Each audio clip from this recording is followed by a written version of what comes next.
Hello. Welcome to the SportPad with Eugene Tabang Mangani. Thank you so much for also watching the SportPad World Cup predictor last week that I had for you guys. So it has been a wonderful World Cup so far, man. Some many brilliant goals, the Cristiano Ronaldo goal, the free kick rather, and also the brace by Denis Cheryshev. Seen some fantastic goals yesterday. We had a goal by Dries Mertens, which was like wow. So yeah, thank you so much for joining me. We're going to go straight. We only have two talking points. Sorry, we only have two talking points this week. As you can see, these are the results that have been forthcoming. Never mind the Group H, Senegal versus Poland, because that is currently 1-0 to Senegal as I speak to you guys, as it is half time. So that is currently 1-0. But the Russia beat Saudi Arabia 5-0, as we saw. Uruguay beat Egypt. I think the two most eye-catching results is the Portugal versus Spain, which is 3-3, and also the 0-1 to Mexico against Germany. Mexico winning 1-0 against Germany. I mean, not many people saw that coming. I don't think even the Mexicans saw it coming, and also the one by Argentina against Iceland. Many people, especially those who are Lionel Messi fans, they would have watched this one with eagerness, to see how their star will fare, especially after what Cristiano Ronaldo had done on Friday, scoring a beautiful hat-trick against the Spaniards. So yeah, I think this is how the World Cup has went so far. As you can see, some of the favorites have not done well. The likes of France, although they got 3 points, but France didn't perform brilliantly. Their performance was bad. Also Argentina, as I've spoken, Germany as well. Brazil, the performance was brilliant by Brazil, but the result was not forthcoming. A draw against Switzerland was not, good enough. I think Neymar, went missing a while. I think he was more on the floor than on the field. So yeah, and that's how things go. That's how the World Cup is done. Unfortunately for the African contingent, they have not done well, with the Egypt, conceding late on, and also Morocco. I think it was on the same day that they conceded late on. We know North African teams as teams that usually do well when it comes to set pieces, but unfortunately they didn't on the day. And also we saw Nigeria, and they lost also 2-0 to Croatia. That was not nice for African football. So yeah, moving on. The first talking point that I have is video assistant, the referees, and also goal line technology. I think all of us, we like goal line technology. We like the impact it has, because it is easy. We know that it's either the whole of the ball has crossed the line or not, and if it has crossed the line, then the watch will vibrate. Hence, we saw with today's goal when Colombia scored through the free kick. I forgot the name of the player that scored there. That was goal line technology that impacted, that gave them the goal. It was a legitimate goal. I don't think, if goal line technology was not there, I think that goal would not have been allowed. And also the Pogba goal. It was also a nice goal by Pogba, a nice chip. I'm not sure if it had a deflection or not. I'm not sure about that. But yeah, a nice goal, or a nice influence by goal line technology. The video assistant referee, on the other hand, many people agree that it should be part of the game. The others, they don't. But where do I fall in? I think I'm on the video. I think for me, it should be included. It's nice. So yeah, as you can see, those are the current standings. Russia topping Group A, and then Uruguay following them. Group B, you also have Iran. Group D, you have Croatia and Argentina and Iceland. Group C, my favorites, France, are first, and Denmark second. Peru, they gave Denmark a run for their money. Yeah. So then the other groups as well, as you can see, that Serbia is third there, and no, is first with 3 points. ahead of Brazil. Then Mexico in Group F, together with Sweden, with Germany surprisingly being at the bottom. And then Group G, we saw England and Belgium recording wins yesterday. Then Japan also today won 1-0 against Colombia. No, not 1-0. Was it 2-1? Yeah, I think it was 2-1. So yeah, just calling me now. Okay. Yeah, so moving over to assistant referee, as I told you guys that the video assistant referee is having an impact in this year's World Cup. We have seen a few penalties influenced by video assistant referee. I think you have seen 9 penalties in total, and that is the record for in the World Cup for excuse me, that is the record in the World Cup for penalties at this stage of the tournament. So as you can see, we have I think about 5 or 6 referees looking at the screen and calling on and watching. As you can see there on the top right hand corner, you can see that the referee is going there to consult with his assistant referees that are watching on the video, and that is the France penalty when Griezmann was fouled there, and then you can see that the referee is watching closely, and then the other one is the Peru penalty. As you can see, the African referee there looking at the screen to make sure that what he is being called for is he can see it. So as you can see that although the referee didn't see it as a foul, the Griezmann foul, you can clearly see that he is being tripped. And from what he saw, the referee, from what he saw on the screen, he goes back and he signals to us and all the people in the stadium that because of what I have seen on the screen, I'm now pointing to the penalty and giving France a penalty. So yeah, for me that was one that I liked, and a few of them has went the right way. And there's been a few that didn't go the right way. But although they were not called for, or not, the referee was not called on for those. And like this was the goal that Brazil conceded to Switzerland. And as you can clearly see that there's a push to the back of Miranda. He's being pushed, and after he's being pushed, there is going to be a goal. And you can see Willian and Miranda appealing to the referee that there was a push.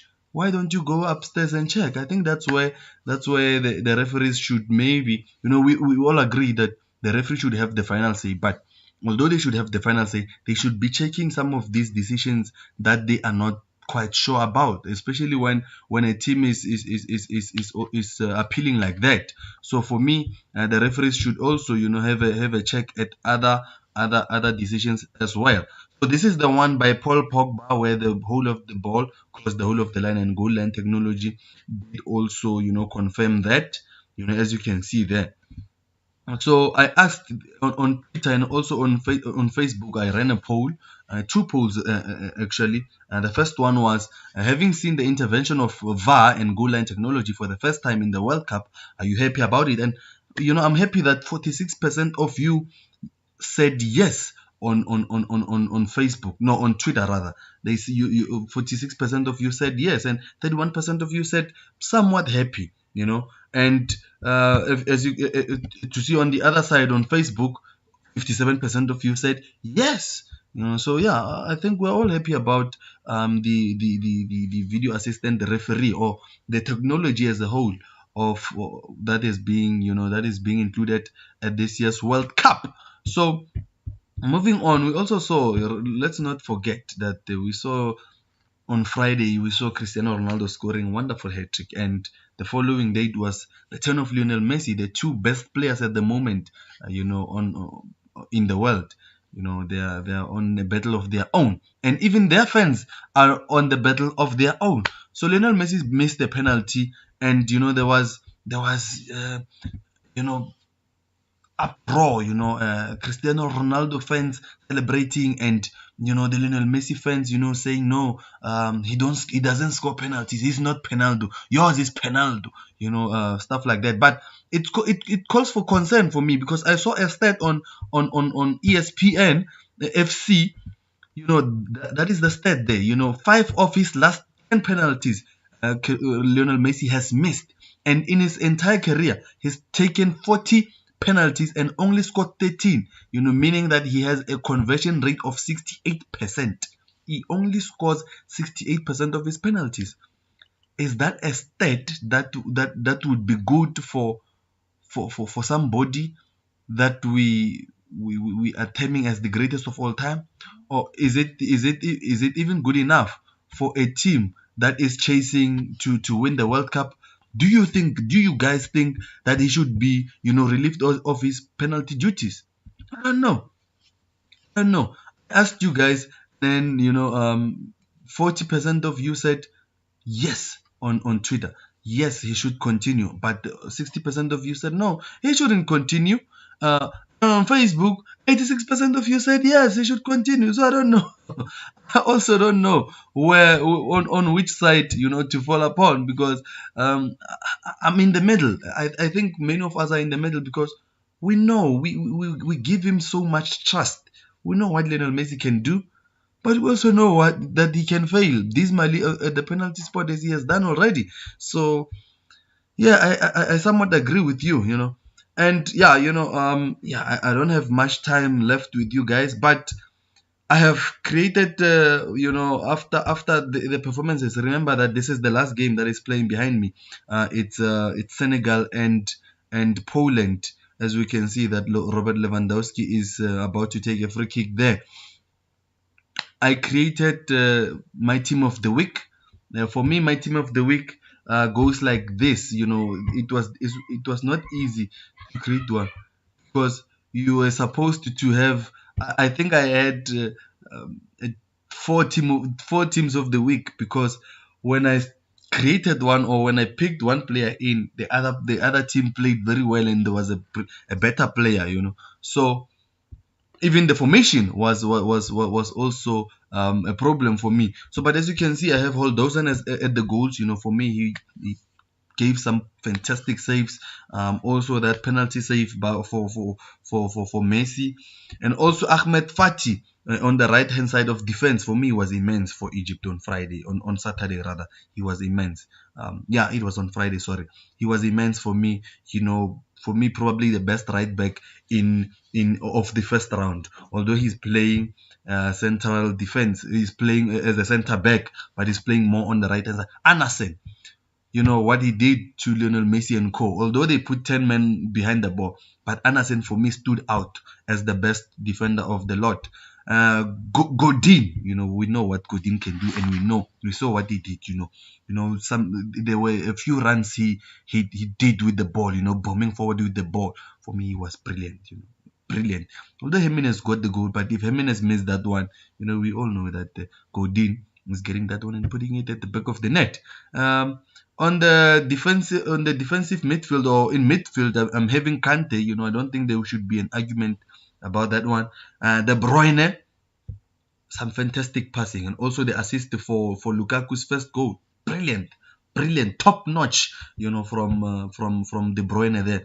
Carrillo, the right wing, for me, brilliant. For me, this is the best right midfielder at the moment at the World Cup. When we go with the performances, he performed brilliant. If you didn't watch Peru, go watch Peru's game next time around when they play, because Carrillo will put a smile on your face. Trust me. So on left wing, I have Denis Cheryshev of Russia. He came in for Zagoev in the first half, and came in and scored 2 brilliant goals. Played brilliant, a fantastic player. Coutinho, stunning goal.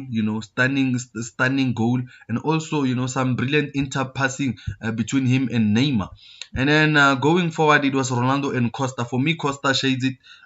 He pips Lukaku just because of mainly the first goal that he scored, to hustle around the defense with Pepe and Jose Font, brilliant, to hold the ball up with yourself. I think he was alone, in the half, in Portugal's half, alone, and he managed to score. Brilliant, brilliant for Diego Costa. And also my manager is Roberto Martinez of Belgium, for for sticking to his guns.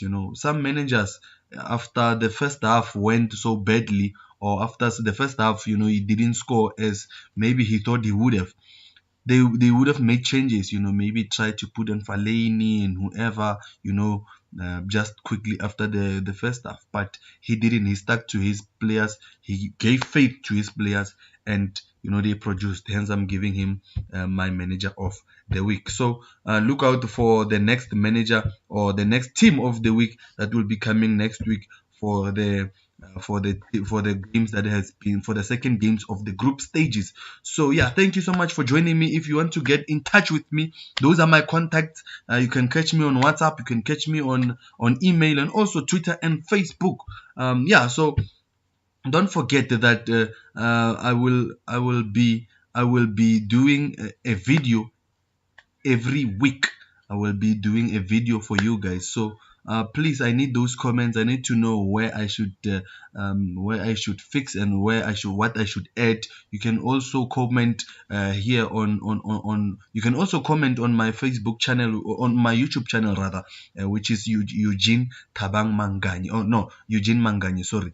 You just comment there and give me nice critics. It's all welcome. You can criticize, you can also say good words there. So thank you so much, and you can also help me out, if you want to be part of this nice vlog. You are welcome. Just hook me up on one of those contacts of mine, and then we'll talk. So thank you so much. Let's meet again next week. For now, let's go and enjoy this wonderful games. Thank you. Bye.